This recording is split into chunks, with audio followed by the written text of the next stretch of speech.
Hola, soy José Martínez. Le damos la bienvenida a su curso de identificación de peligros, evaluación de riesgos y toma de controles, o también llamado I+C por sus iniciales. Y la I y la P de identificación, la E y R de evaluación de riesgos y la C de controles. En este curso revisaremos que el I+C es una de las partes esenciales de la gestión de la seguridad y salud en el trabajo. Luego de hacer una breve introducción, vamos a revisar algunas definiciones que son importantes. También la normativa asociada al I+C, el proceso de identificación de peligros, sus riesgos y las medidas de control que debemos implementar. El proceso del I+C se representa y gestiona a través de una herramienta a la cual vamos a llamar matriz I+C. Esto nos va a permitir registrar los peligros que identifiquemos, evaluar los riesgos que representan e implementar las medidas de control necesarias. Todo esto asociado a los procesos de la tienda que pueden generar accidentes y/o enfermedades profesionales. Los accidentes pueden ocurrir en nuestras tiendas. Tenemos, por ejemplo, caídas a desnivel, o pueden ser también caídas cuando caminamos, que son caídas al mismo nivel. Una caída al desnivel, por ejemplo, sería si estoy subido sobre una superficie. Imagínense, estoy sobre un andamio a más de 2 metros de altura. Una caída de ese tipo sería una caída a distinto nivel. Otro tipo de accidentes que pueden ocurrir son cuando existen pisos mojados, yo me podría resbalar, o también incluso puede suceder una descarga eléctrica. A nivel de enfermedades, lo que puede ocurrir son generalmente lumbalgias, dolores musculares y ahora en este contexto que vivimos tan difícil, también la COVID-19. Es por ello nuestra responsabilidad mantener actualizada esta matriz I+C en un periodo no mayor a un año. Ahora, eso es lo que la ley nos dice, actualiza tu matriz de I+C al menos una vez al año. Pero va a haber casos en que nosotros debemos actualizar esta matriz de I+C antes de ese año. ¿En qué casos ocurre esto? Cuando en nuestro lugar de trabajo ocurre algún cambio. Por ejemplo, si estoy haciendo algún cambio en la infraestructura o de repente estoy haciendo alguna ampliación o modificación en la tienda. Si ocurriese un accidente laboral, también es importante revisar la matriz de I+C. El hecho de que ocurra un accidente laboral nos indica que la matriz de I+C tal vez no haya mapeado de manera adecuada algún peligro o haya estimado bien algún riesgo. Es por ello que este accidente ha sucedido. Lo que queremos al hacer la revisión de la matriz I+C es poder ver que ésta sea efectiva y este accidente no vuelva a repetirse. Otro momento en el que también debemos considerar la actualización de nuestra matriz I+C es cuando existen nuevos procesos o equipos que pueden instalarse en la tienda. Por ejemplo, imaginemos que adquirimos un nuevo equipo, algo nuevo para la tienda, por ejemplo, o una herramienta nueva. Debemos hacer una actualización de la matriz de I+C. ¿Por qué? Porque en este caso, esta herramienta o este nuevo equipo pueden significar nuevos riesgos o peligros para los trabajadores. Otro aspecto que debemos considerar de la matriz de I+C es que tiene que estar exhibida en un lugar visible de la tienda para que el colaborador o cualquier visitante pueda revisarla. Se debe concientizar mediante capacitaciones y comunicaciones internas acerca de este I+C, haciendo saber sus principales peligros y riesgos a todos los miembros del equipo. Es importante tener evidencia del cumplimiento de los puntos que hemos mencionado con fines de futuras auditorías o fiscalizaciones. ¿Cómo podemos hacerlo? Podemos hacerlo, por ejemplo, a través del registro de las reuniones que tenemos para actualizar esta matriz I+C. También podemos hacerlo a través de los registros de capacitación. Cuando damos una capacitación, sea presencial o virtual, tenemos que considerar tener una lista donde tenemos el registro actualizado de qué personas son las que han participado, ya que muchas de estas cosas son las que nos van a pedir cuando la autoridad o alguna auditoría venga hacia la empresa a hacer alguna revisión. ¿Qué beneficios encontramos en la elaboración de la matriz de I+C? ¿Cómo nos beneficia? Implementar esta matriz de I+C primero nos va a ayudar a prevenir accidentes y enfermedades profesionales a través de la priorización de los riesgos que sean más críticos y la adopción de medidas de control eficaces. Segundo, nos va a permitir también cumplir con los requisitos legales o normas peruanas en materia de seguridad y salud laboral y otros requisitos que la empresa suscriba. Tercero, nos va a permitir planificar las capacitaciones de seguridad y salud en el trabajo, ya que podremos definir aquellos temas que permitirán al trabajador conocer cómo protegerse de estos riesgos a los cuales puede verse expuesto. Nos va a permitir identificar y prevenir actos y condiciones inseguras, ya que para elaborar nuestra matriz de I+C debemos hacer un recorrido in situ en nuestras instalaciones. Todo esto se traduce en mejorar nuestros procesos para el cuidado de nuestros miembros y de todo el equipo. Ahora, en el siguiente módulo explicaremos los términos y normativas relacionados a la gestión de riesgos. Hablemos acerca de la terminología y normativa. Hay dos conceptos fundamentales que debemos comprender. De ello va a depender que valoremos de manera adecuada y adoptemos las medidas de control más eficaces. El primer término del que quiero hablarte es acerca del peligro. ¿Cómo definimos un peligro? Es aquella situación o característica intrínseca de algo capaz de ocasionar un daño, tanto a las personas, al ambiente, a los procesos. Otra manera de definirlo es como cualquier fuente, situación o acto que tiene el potencial de causarnos un daño a través de un accidente o una enfermedad. Por ejemplo, cuando estamos en las tiendas, una forma práctica de reconocer el peligro es hacernos la siguiente pregunta: ¿qué cosa puede causarme un daño? Todo tipo de energía que nos afecta sin tener contacto físico con ellas entra en la categoría de fuente. El calor y ruido que emana de equipos son un ejemplo de ello. Ejemplo de peligros como condición serían, por ejemplo, los pisos mojados, la alta demanda de tareas diarias, equipos de sistemas de gas en mal estado, algunos ambientes con iluminación deficiente y personas infectadas con COVID-19. Para que quede más claro, cuando hablamos de fuentes, toda aquella situación, es decir, algo que yo estoy viendo en mi ambiente, estoy viendo algo en lo que me rodea y eso me puede afectar de alguna manera. Esta definición es la que entra en la categoría de situación. Y en actos, que significan peligros, tenemos todas aquellas situaciones en las que nosotros interactuamos directamente. Por ejemplo, cuando usamos un taladro, cuando usamos una moladora, la mala manipulación de equipos eléctricos y desatoradores, entre otros. Otra definición muy importante es la del riesgo. El riesgo lo definimos como aquel evento que tiene que suceder para que el peligro se materialice en determinadas condiciones y genere un daño a las personas, equipos y al ambiente. Por ejemplo, para identificar correctamente un riesgo, lo que nosotros debemos formularlos es lo siguiente: ¿de qué manera o qué cosa tiene que suceder para que ese peligro que ya identifiqué me cause un daño? ¿Qué debe pasar para que ese peligro me cause o me afecte, tanto a nivel de accidente o a nivel de enfermedad? Hagamos ahora el ejemplo de un riesgo. Para ello tomemos como premisa un peligro identificado antes. Por ejemplo, imaginemos que el peligro que hemos identificado en nuestra tienda sea el del piso mojado. ¿Ok? Nos hacemos la pregunta: ¿qué puede causarme un daño? ¿O qué puede causarme alguna enfermedad? Ok, veo un piso mojado y digo, la respuesta sería: es el piso mojado, aquello que puede causarme un daño. Ahora me hago la pregunta para identificar el riesgo. ¿De qué forma o qué tiene que pasar para que ese piso mojado me cause un daño? La respuesta sería que me resbale. Resbalarme es el riesgo que yo he identificado asociado a este peligro. Otro ejemplo que podemos poner, por ejemplo, es si estoy trabajando en altura. Imaginemos que estoy sobre una plataforma haciendo alguna reparación y estoy a unos 2 metros de altura. En este caso, el peligro significa estar yo trabajando a una altura a tal distancia que una caída puede ser perjudicial para mi salud. ¿Cuál es el riesgo? Muy bien, estoy trabajando, tengo el peligro, que es el trabajo en altura. Ahora, el riesgo, ¿qué tiene que pasar para que ese peligro se materialice, para que ese peligro me cause a mí un daño? Pues sencillo, lo que tiene que pasar es que me caiga. El riesgo, por lo tanto, es la caída, ¿correcto? Pongamos un último ejemplo. Imaginemos que estamos trabajando con un taladro, ¿ok? El peligro en este caso es un acto. Es un acto porque yo lo estoy haciendo. Al momento de yo estar trabajando con un taladro, ese es el peligro que yo voy a mapear en mi matriz de I+C.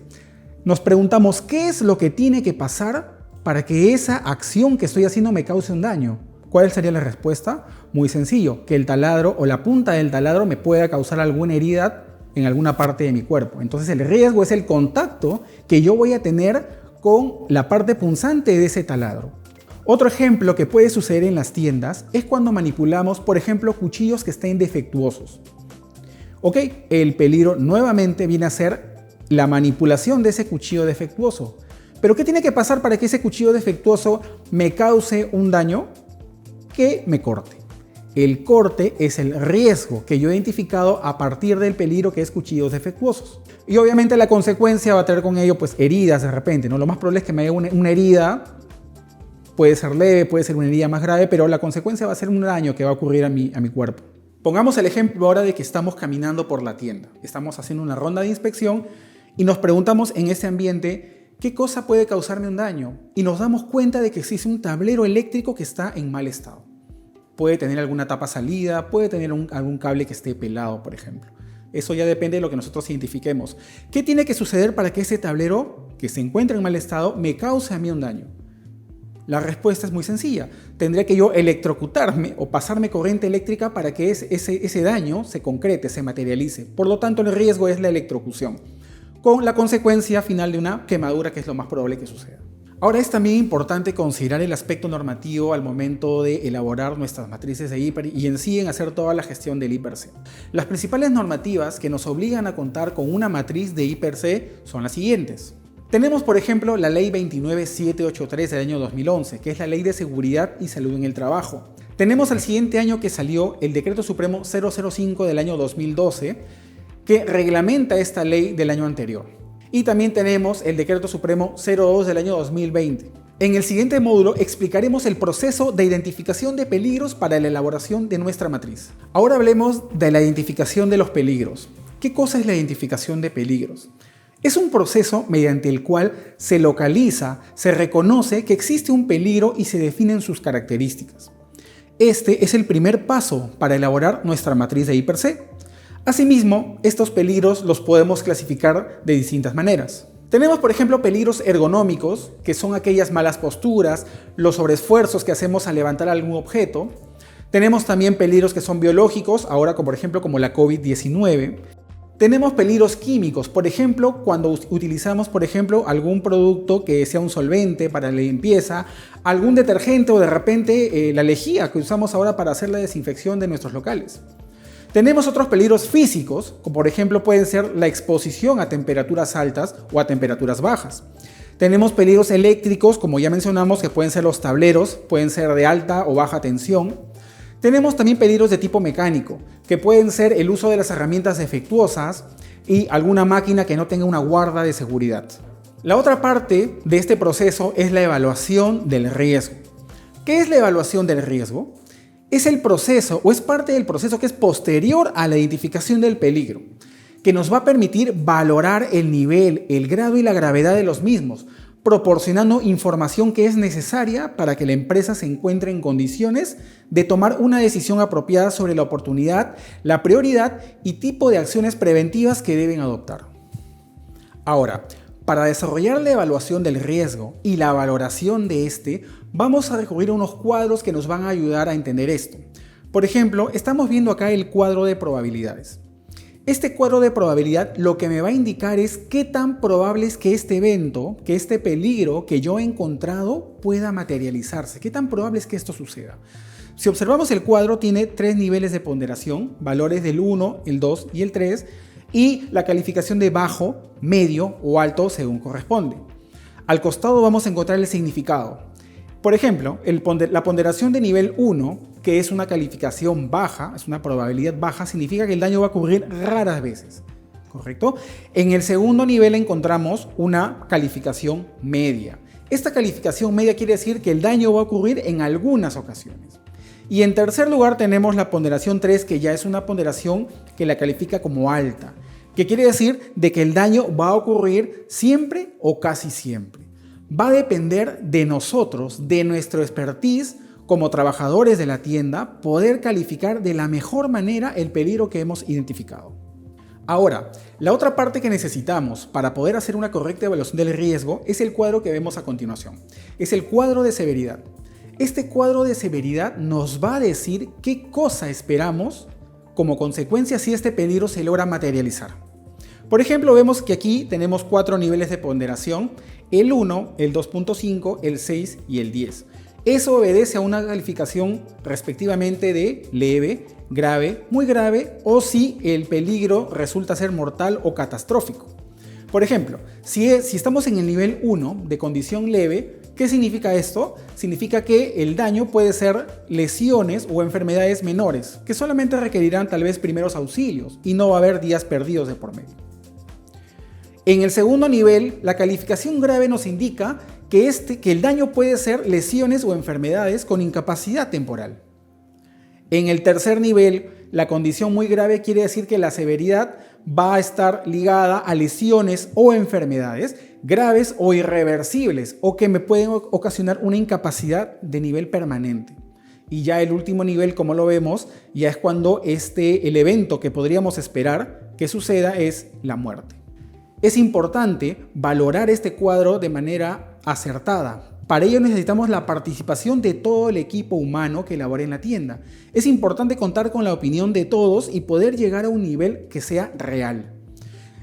Todo accidente puede ser catastrófico. Una simple caída, ha habido casos en que podría ocasionar una muerte, pero digamos no es lo necesariamente que se espera, ¿no? Una caída, por ejemplo, podríamos colocarla en el nivel 2, porque me puede causar una lesión, me puede hacer una pequeña fractura o una pequeña dislocación y eso me va a paralizar de manera temporal, ¿ok?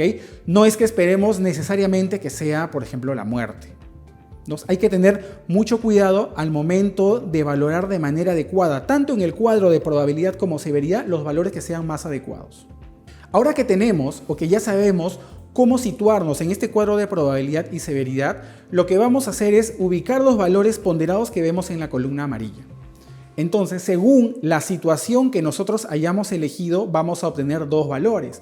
Por ejemplo, del primer cuadro de probabilidad vamos a tener los valores 1, 2 o 3, yo me quedaré con alguno de ellos, y del otro cuadro el valor de 1, 2.5, 6 o 10. Voy a también, según el peligro que yo esté trabajando, colocar en qué nivel de ponderación estoy.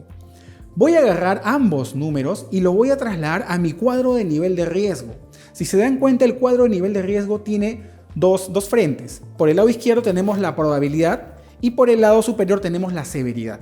Vamos a ubicarnos en un tablero de doble entrada y lo que vamos a hacer es agarrar los valores que hemos identificado y ponerlos y cruzarlos en esta matriz.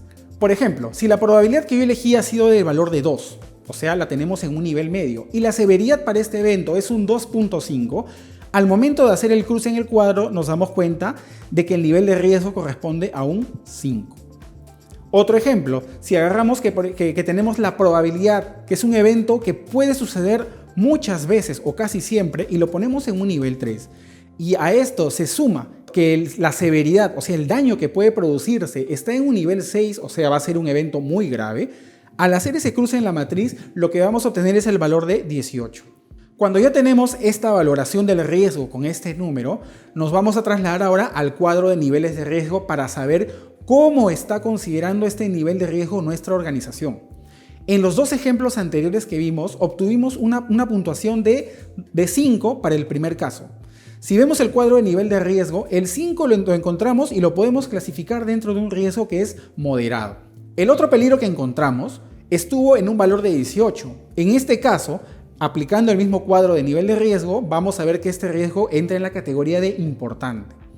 Esta categorización en niveles de riesgo es lo que nos va a permitir o le va a permitir a la empresa tomar medidas de priorización. Evidentemente, un riesgo que sea más importante debe ser atendido con mayor prontitud que uno que sea moderado. Para eso nos ayuda esta matriz justamente para poder priorizar los riesgos y de qué manera los vamos a enfrentar. Hablemos ahora de un ejemplo de cómo calcular el índice de riesgo sobre un peligro que está enfocado a lo que vemos en nuestras tiendas. Por ejemplo, hablemos de un piso mojado. Asumamos que su probabilidad es media, es decir, va a tener una ponderación con un valor de 2. Si esperamos de que este evento genere una fractura, la severidad va a ser de 2.5. Al multiplicar, nos da como resultado lo que tenemos en la siguiente tabla.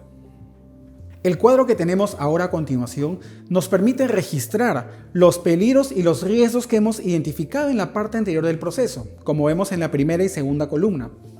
Al mismo tiempo, en la tercera columna se habla de la consecuencia, que es lo que esperamos que suceda luego de que tanto el peligro como el riesgo nos causen el daño. En la columna cuarta y quinta vamos a tener los valores de la probabilidad y la severidad en función de las tablas anteriores que hemos visto. Vamos a colocar ahí los números para finalmente en la sexta columna tenemos el valor multiplicado tanto de la probabilidad como la severidad.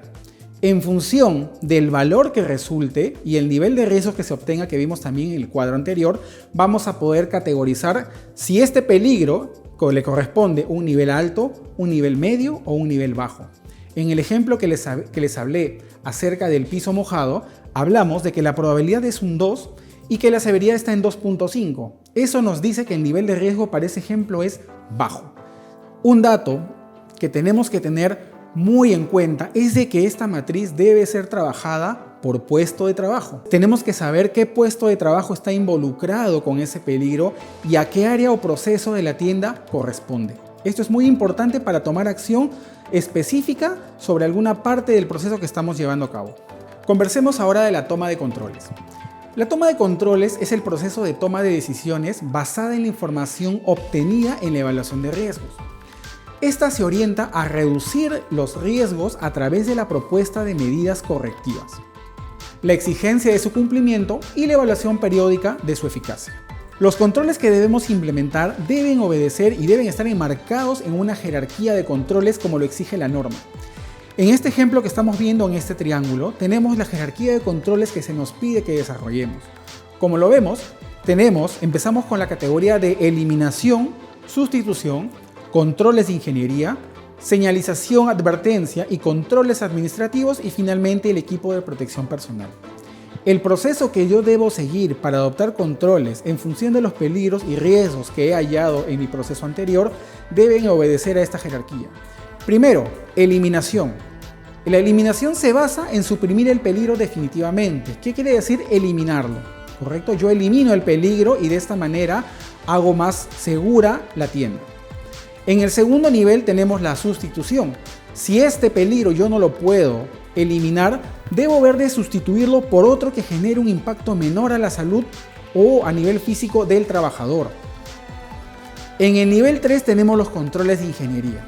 Si yo, luego de haber pasado por la eliminación y la sustitución y ver que no es viable, aplico mis controles de ingeniería, que quiere decir la modificación de las estructuras o diseño para que el trabajador no se encuentre en peligro. En el cuarto nivel tenemos la señalización o todos los controles administrativos. Dentro de esta categoría entran la elaboración de los procedimientos, entran los manuales que usamos para trabajar de manera segura y la señalización y también la capacitación.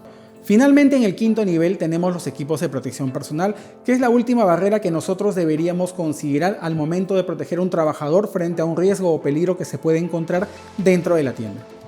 Los principales controles implementados en la tienda son, por ejemplo, de tipo administrativo tenemos las capacitaciones, tenemos las inspecciones y los procedimientos que utilizamos diariamente. A nivel de controles de ingeniería tenemos las máquinas con guarda de seguridad y los botones de emergencia. Y a nivel de equipos de protección personal utilizamos zapatos, lentes, mascarillas y guantes. Ahora, luego de haber hecho este proceso de implementar los controles en nuestra matriz de I+C, fijémonos en este cuadro. Este es un cuadro muy similar al anterior, pero le hemos añadido dos columnas finales, la columna de controles y la columna de riesgo residual. ¿Para qué hacemos esta matriz de I+C y para qué tomamos los controles? Si se dan cuenta, hemos adoptado una serie de controles de modo de que ahora el nivel de riesgo residual que queda en todas las filas es bajo. Y justamente ese es el objetivo, que la empresa y nosotros como equipo llevemos estos riesgos que están categorizados en un nivel alto y medio a un nivel bajo, a través de las medidas de control que estamos proponiendo.